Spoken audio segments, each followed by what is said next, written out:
What we've got here is a 3 kilowatt class 4 laser. It's the first of its kind in Australia. We use it primarily for removal of paint off items, cylinders, wheel hubs, hydraulic pumps, housings, all sorts of castings. We also use it to prep steel for painting.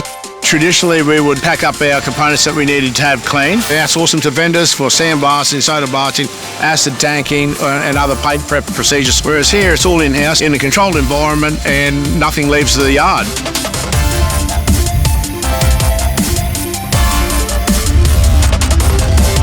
The laser replaces several different systems that have been used in the past. Soda blasting, high pressure water blasting, paint stripping and high velocity sandblasting.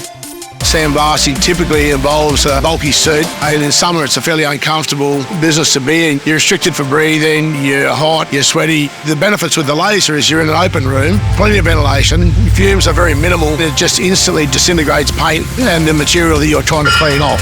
The operator's mindset, if he's in a happy environment, a clean environment, controlled environment, and he's comfortable with what he's doing, that he's much more productive. And with the level of cleanup that's not required anymore, that leaves him to just focus on the job at hand. MacKellar hold a high standard, and as such they have invested quite heavily in technology. We've recently purchased a 400-ton WTC track press. We'll pull the tracks apart, we'll clean the links and the bushes up with the laser. Everything stays in-house and everything is controlled. We get through quite a substantial amount of components in a day because we have that controlled environment.